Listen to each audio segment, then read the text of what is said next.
Hello and welcome to the Michael Mamas Show.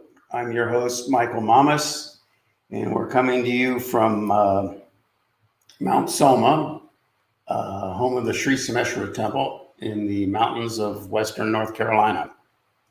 Beautiful day, it's sunny, we had some snow. But now the sun is shining and it's warming right up. I'm here today with Adrienne Dewey in Phoenix. Hey, Adrienne. Good morning. And also Scott Davalos in Los Angeles. Scotty. Good morning. Morning. And so today, the title of today's broadcast is our future chaos. How bad, how long, and how to fix it. Before we get started, I'd like to talk a little bit about, we got a few comments and I thought we would do well to respond to them. Some of them are interesting. I got some comments that said they felt like in my last podcast, I was leaning too far to the left. And just an example of that is like, for example, when I talk about religion, some people are very conservative and, strict about their religion, and I respect that. And I don't mean to judge it. It's just that every religion, I think there's a place where we can go deeper and more insightful, more subtle in our understanding of the religion.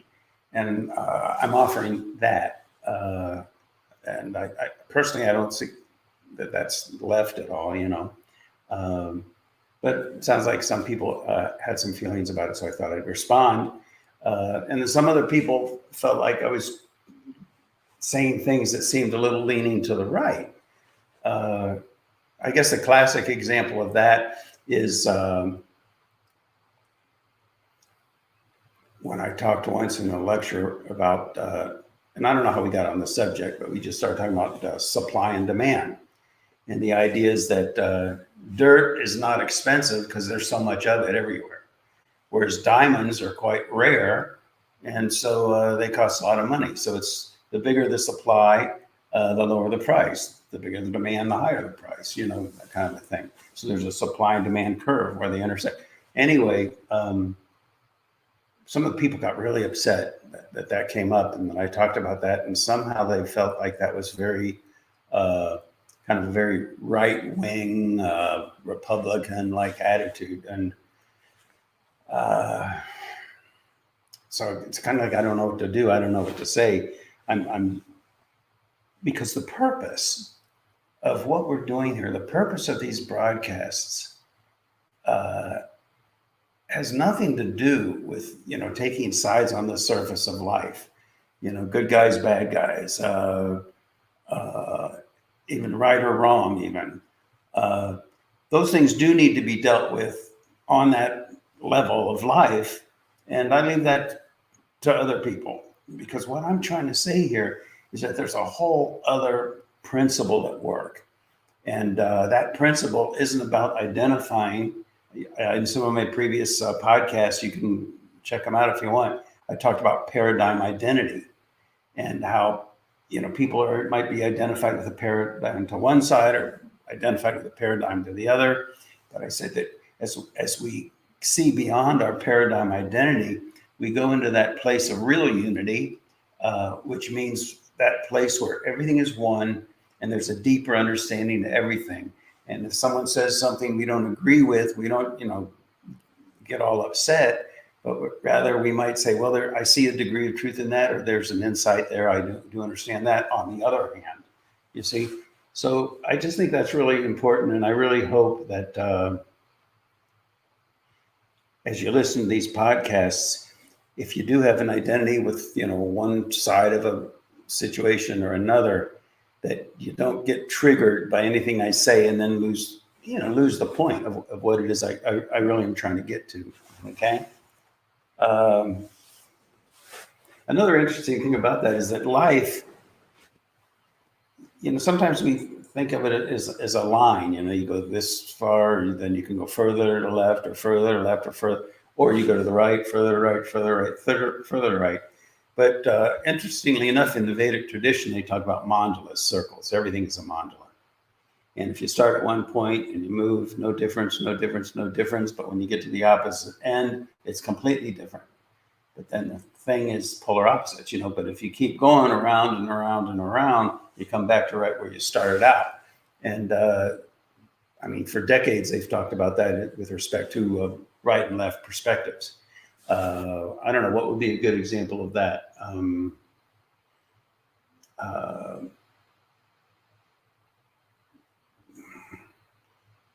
Oh, gee, there's so many I'm blanking out right now. But like for maybe freedom of speech. So somebody wants to talk freely. And so then they just start talking more and more freely and more and more freely. And before you know it, what they're saying becomes offensive. And so there becomes a reaction and they start clamping down on that offensive, inappropriate speech. And so then the pendulum swings the other way and more clamping down, more clamping down, more clamping down. And so one kind of bleeds over into the other in a circle, in a mandala like that. Fiscal conservatism can go into fiscal excess spending. There are a lot of examples of that kind of mandala effect, if you will. So that's just the beginning here, part one, responding to some comments. I hope that helps. Help you understand kind of where we're coming from and what we're trying to do. In the past, Michael, we've talked about how things right now are very polarized. Well, I think there's that polarization in life generally these days in particular. There's us and them. And that's just the way I think humanity functions, the psyche kind of functions, that the dark side and the light side, forces of good and evil, that kind of concept. And I think, when people are listening to you, you're trying to just move beyond all of that in every arena.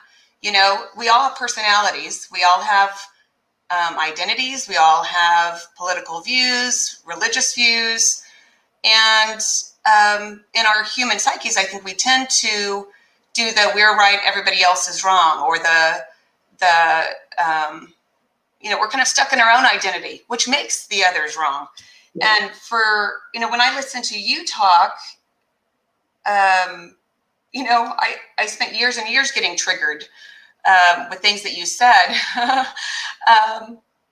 But as I continued to listen to you, something overriding just started to happen. What you're saying can be applied to either side, to every side.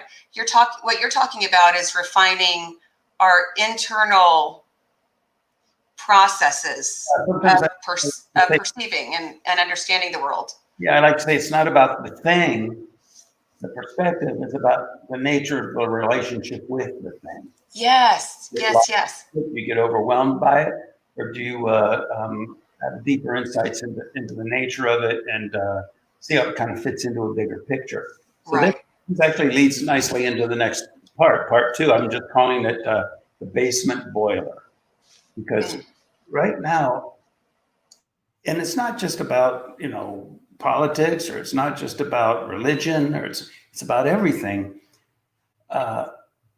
If you kind of feel into, kind of the vibe of the time, like if you think about it, when Carter was president, to me, there was a certain feeling there, the characters you're feeling there, all the different presidents or all the different decades, different eras, and they all have kind of a different vibe to them. There's kind of like an underlying tone, and right now, I think if we feel into that underlying tone, kind of that permeates everything, and that everything is kind of resting upon, it almost feels to me like, these old buildings with the old boilers in the basement to heat the water, to warm the furnaces and that. And you just feel it kind of, it's just a churning kind of a thing, and the pipes are rattling and steam is coming out at times. And what that boiler is composed of, I think, is that very thing. It's like this identity with these different paradigm perspectives and how adamant we become about it. And it instills fear in people because, people are angry. So there's anger, there's fear, there's judgment, hatred, self-righteousness, and there's a certain level of arrogance, even spite. People are getting scared. The emotions are running high. People are feeling traumatized. There's just an incredible intensity that we feel, even though we might be on the upper floor, we can feel the basis in that basement of that thing is just ready to explode. And that's what we're dealing with, I think, in this time. So what we need to do is find a way to cool it down. Cool down the intensity of that furnace in the basement, that boiler maker in the basement. Now, it's a little more subtle than we might think, because we can try to take the attitude of, okay, well, I'm going to be more open-minded. I'm going to try to be less confrontational, like that. But what have you just done? You just put a cap on it. And it's like when that's what the stuff pressure cookers are made out of. You put a cap on it, you put a lid on it. And even though you're being nice and trying to be accommodating and understanding and open-minded and trying to cool things down, something deeper inside you is just building up with pressure. So that doesn't work, And so really what this is about, what Mount Soma is about, what it's all about is how do we cool things down? Because we do know, even from just chemistry, as things cool down, there's more coherence, more harmony in the system. That's why there are more riots in the summertime. And that's why in the wintertime, when things are cooler, even water has more coherence, like snowflakes, the crystalline structure and like that.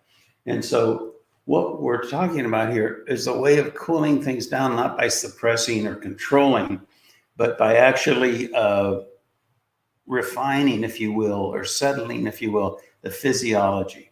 It's and I don't mean the physiology like blood chemistry alone. I mean the physiology of the psyche, the mentality, the identity with perspectives, you see. And so an analogy to that I like to use a lot is when water cools down, and then becomes ice. The crystalline lattice structure in ice, you see more coherence. And then I mentioned that there's a transition period where the molecules of H2O actually, right at 32 degrees, right at that transition period, 32 Fahrenheit, become more turbulent even. 0 degrees centigrade, become more turbulent, more crazy, And right now, according to the ancient seers, and it was been predicted many ways, Jyotish, Chinese astrology, numerology, in the Veda, multiple places, saying that we are in that time of transition, and you can feel it. That boiler is just a rumbling, and people are afraid, people are scared, people are angry. And I think when people, when this intensity boils in the basement, like you're talking about, people get afraid.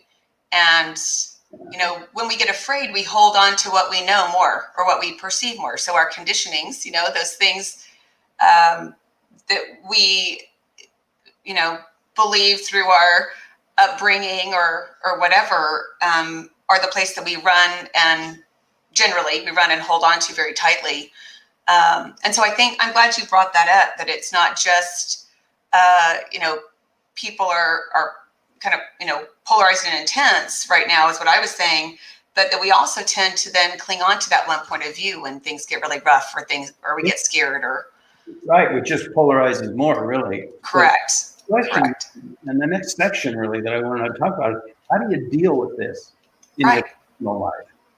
And as I said, it's not about trying to suppress or stifle or live in denial or, oh no, everything's fine, and just trying to tell yourself. That's like, in a way, that's the problem with affirmations, is that it's just a statement of something that you don't really believe or don't really feel inside. So you're trying to convince yourself, and that just drives those uncomfortable feelings deeper. It's hidden, but it's still in there festering, So the idea is, as was it Ramana Maharshi? I think it was Ramana Maharshi, great saint from India. He said, I'm pretty sure it was him. He said, the trick is have your boat in the water, but don't have the water in the boat. In other words, you're in life and you're functioning in life, and all this churning is going around you, but don't let it enter into you. Don't become it. You see, and the best, most powerful tool for that, some attitude, a little bit. Yeah, it's fine. Don't get caught up in it, and that's an attitude. But the most powerful tool for that is to actually rest into that quiet place that dwells deep within you, that is beyond that field of polar opposites, that transcendental level, that unified field level. And the best way to do that is a meditation, but not a meditation that just tries to take it and focus or cram it all down, but a meditation that allows you to rest. And then when you rest, the physiology just naturally rests into that state deep within you. So proper meditation. And I've said in the past, that meditation, you can learn it free. Just go to YouTube, type in Michael Mamas, go to my YouTube channel, and the first couple of listings there, how to meditate, and it's free. That's Michael. That's really the main thing. And when you do that, it also has a good influence, not just on you, but on other people. Yes, Scotty? I've listened to all this at the same time. I've heard us. Just putting this in perspective. If you take like the world religions, the Christians, the Jews, the Muslims, whoever it is, the factions, I've always thought in my mind, it seems to me like they're all trying to get to the same place, to God, to whatever it is that is the ultimate, whatever it is. And if you look at it like a roadmap, there are some routes to get to places that are better than others, right? Yeah. So like if I'm going from Los Angeles to Las Vegas, I want to take the 15. I don't want to take this road and then this road and this road and this. So with some of these things, and it's like Republican, Democrat, all this, we're all trying to run the country as best as we can. We want the best for our family. What is the best way to do that? So that white knuckling of my way, not your way, whatever, it seems like we just need to be able to move from reality to reality or identity to identity for whatever is most life supporting to the goal in the moment. And if that's a Democrat view, if it's a Republican view, if it's a Jewish view, or if it's a Muslim view, or it's a great point, Scotty. And here's the challenge with that is that somebody who's identified with one perspective says that's the view that we should go to make life more life supporting. But another person with another perspective says, no, this is the best way to go. And then off and running, the conflict ensues. Now, so what we're doing here and what the ancient masters said is they gave us a technology, not just meditation, but there's also another technology that we'll talk about. And what it does is it brings us to that place of deeper wisdom, that place of deeper insight. So instead of staying at the same level that we're at and clinging to a perspective, we go to deeper levels with more understanding, more wisdom, more insight. And as we function from that place, then we will naturally gravitate to this perspective or that perspective or whichever perspective is most life supporting in the moment. But it's not something we can derive by staying on the same superficial level. And that's the key, because that's the key. And that was the ancient understanding. But how do we do that? See, everything, let's back up here and talk about the ancient secret understanding a little more. Everything is interconnected. There's that idea that they've talked about the butterfly effect, right, Scotty? You probably know about that. If a butterfly flaps its wings in China, it has an influence on people on the other side of the planet. The idea everything affects everything else. There's an interconnectedness. Uh, uh, and so what we're doing here at Mount Soma is a technology given to us by the ancient seers, and it's been time tested. There have been different things done that show that it actually does work. And then, so what it does is it kind of takes that interconnected value, because I mean, really, a butterfly flapping its wings, how much effect is it going to have? But imagine if there was a technology, which, and there is, the ancient seers gave us, where at one place, by increasing the butterfly effect, amping it up, what can happen then is you have a place or a technology, or we call it a unified field generator, that enlivens that value of wisdom, enlivens that value of coherence, enlivens that value of harmony, so that it radiates out that butterfly effect much more strongly. There's a much more direct correlation, and once you do that, then by just operating that unified field generator, it brings intelligence, wisdom, harmony, coherence to all the different levels of life. And that's how people will be able to sort out, what direction do we go? Do we go this way or do we go that way? And that's really what Mount Soma is all about. And the thing is, it's so vastly different than the way we've been brought up to believe. People just can't accept it. We see that there were these ancient technologies, they knew something we didn't, like these buildings or these structures on the top of mountains in Peru, where they used multiple ton rocks that were from, hundreds of miles away. And they build them on top of these mountains, and they fit together seamlessly. You can't even fit a car between them. They knew something we don't.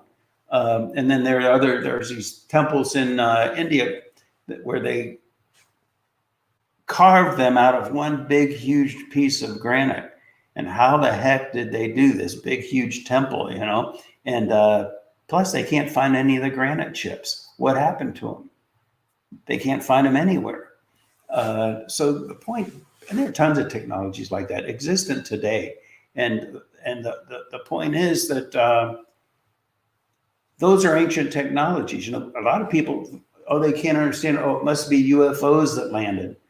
No, and they built them. Well, I'm not saying this isn't about UFOs and if they exist or not. But the point is that those technologies are there. They're in the Vedic literature.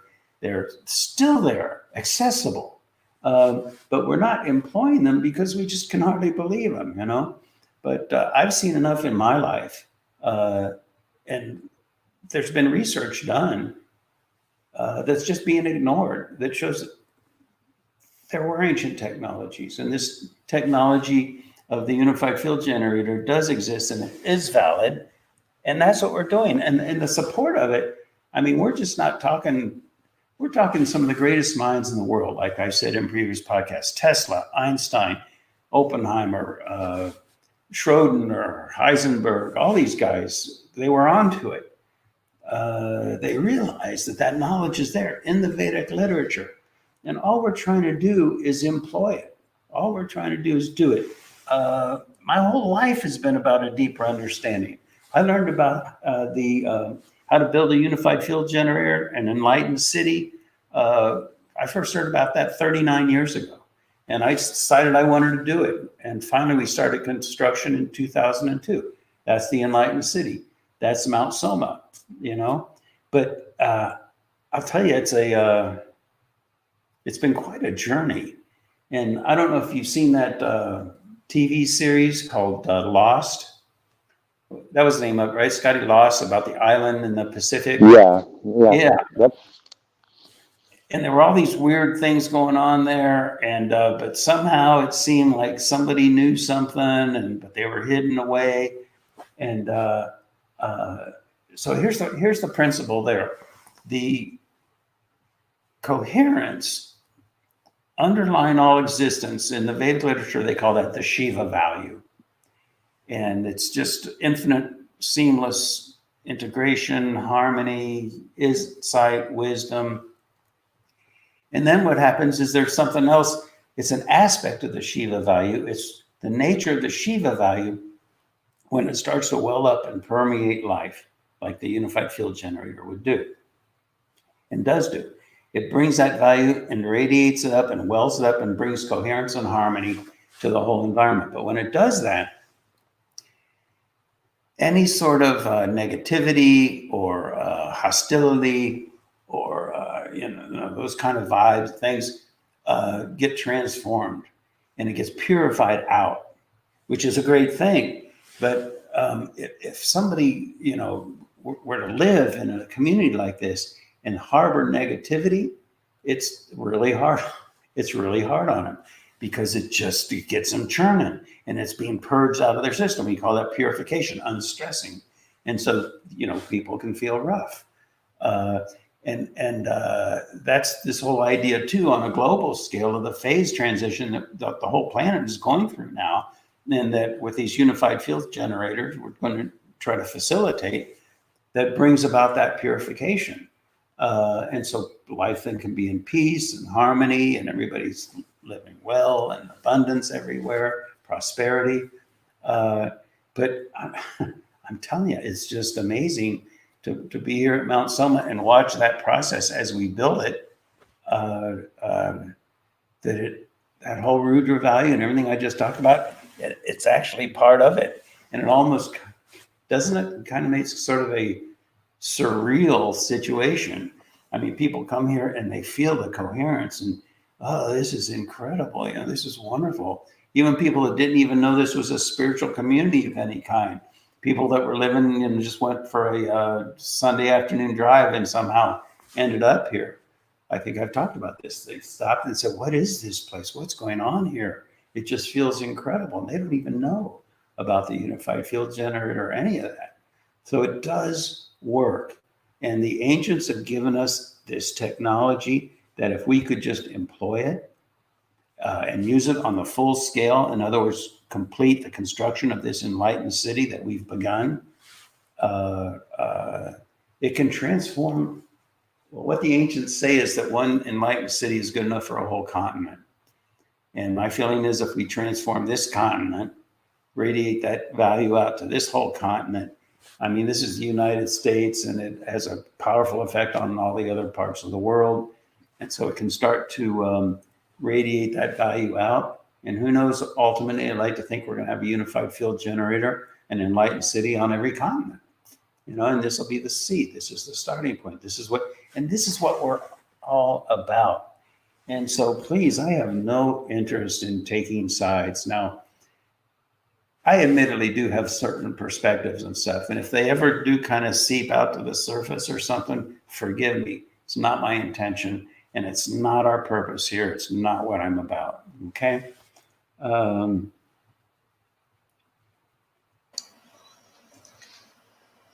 As this process continues,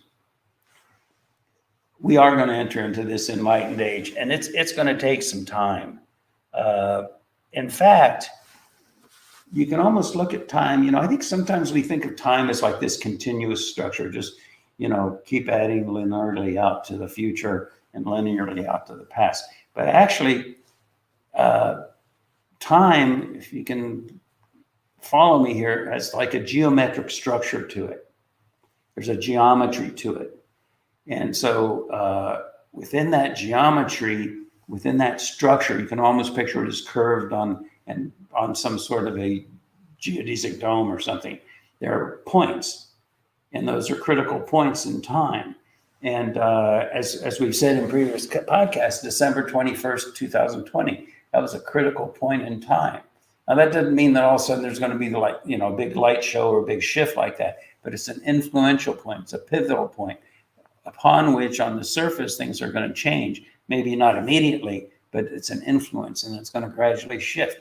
The next critical point is February 10th of 2021. And so these transition periods are happening and they're going to follow along, and they're going to be these critical points that lead into this more golden age. And we just dance on the surface of those transitions, And so how long is it going to take until we really get going? I have to say that, the next month is not going to be easy. There's going to be a lot of shifts, a lot of jolts, a lot of discomfort for people, and a lot of instability. We don't like instability. We kind of like some stability. It's not going to be there really, but we're going to get through it. It's like we're shooting the rapids and we're going to end up in the ocean, a golden ocean. So just hang in there. The next month is going to be choppy. After February 10th, there's that next critical point in time. So things should be getting better. But really, honestly, this whole next year is it's a time of transition. It's going to be a little choppy. I mean, it just is. And it's really going to be, according to these geometric structure of time and these critical points, it's going to be like that, a little choppy for several years to come. But after a few years, things are going to be so good. We just have to hang in there in the in-between time. And the best we can do in the interim is stay centered. And you do that. The best way to do that is through meditation, and try not to get too caught up in the polarization. Right now, it's like the deck of cards is getting reshuffled. It's not for me to say where it's going to end up, other than that it's going to be golden. It's going to be good. But right now, the experience, I'm thinking about it, that's that boiler in the basement. It's almost like somebody took the deck of cards of life and threw it against the wall, and it's just all over the place, and nobody really knows where the chips are going to fall, where the cards are going to land, But fortunately, there's enough indication and enough knowledge that, and certainly what the ancient masters are telling us, it's going to get good, So really, we just hang in there. Anything else, you guys? I was just thinking, it's kind of back to what we were talking about before again. We each have our point of view, and when somebody doesn't agree with our point of view, we assume that they're maybe even not a good person, and so I feel like right now with everything so heated, and this is not, this is for me too, realizing that different points of view or perspective or attitudes towards things does not reflect, the morality of the other person or the morality of the situation. It's simply that our own inner dynamics are kind of being stirred, and so just kind of holding ourselves, the meditation really does help, because I think it brings us to a time where we can sit and feel our inner wisdom bubble up, and then we can function from that. But in the classes you've had in the past, you kind of taught us methods to create a holding space for ourselves, like questioning our own conditionings. How do we rub up against our own belief systems to kind of smooth the rigidity of the edges so that we can be more pliable around them, It's a good point. And so we call that personal process, I guess. And, if we can take a look in the mirror and kind of get a feeling for, maybe what we're kind of white knuckle hanging on to, it can help. It can help soften the whole thing. And some people are hanging on to an arrogant attitude. Other people are hanging on to a fear or self-doubt.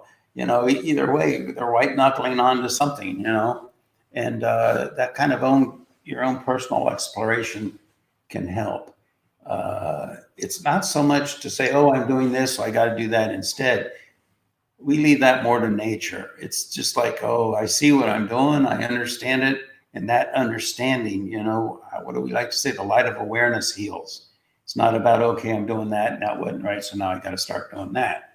Of course, in some extreme cases, obviously, if you're doing something that's really inappropriate and you realize it and choose to stop, that's right. But I'm talking about a more subtle level of our psyche than that, Yeah. Yeah. Thank you for that. Because I think, with emotions as high as they are and all of this churning that's happening kind of all over the world. I think it helps to have, a way of doing personal process that's really organic and really works. There's lots and lots of psychological self-help things, but my experience is very often you do those, and those end up being kind of a form of suppression, or kind of tweaks you out of your own true nature to try to behave in a certain way or believe a certain way. And the way you teach it, I just found so helpful, just becoming self-aware, of where you might be stuck or holding, Yeah, because again, some people are stuck or holding on to, oh my gosh, I'm wrong, I don't know what's going on. And other people are holding on to, oh, you're wrong, and I got it all figured out, Yeah. So it's self-awareness. I tend to, well, actually, we all have our own natures, and a big part of my nature is balance. I mean, I guess really I've dedicated my life, haven't I, to trying to bring balance and integration through building the unified field generator and that. But also even in daily conversations or interactions with people, I want balance, and so it's just the way my head works. And so if somebody's going too far this way, I suggest the opposite. If they're going too far that way, then I suggest the opposite. And there can be a value there if it helps them to get into balance a little bit. But at the same time, I've offended this person because I'm saying, and then I've offended this person because I'm saying, and you end up with everybody upset, so,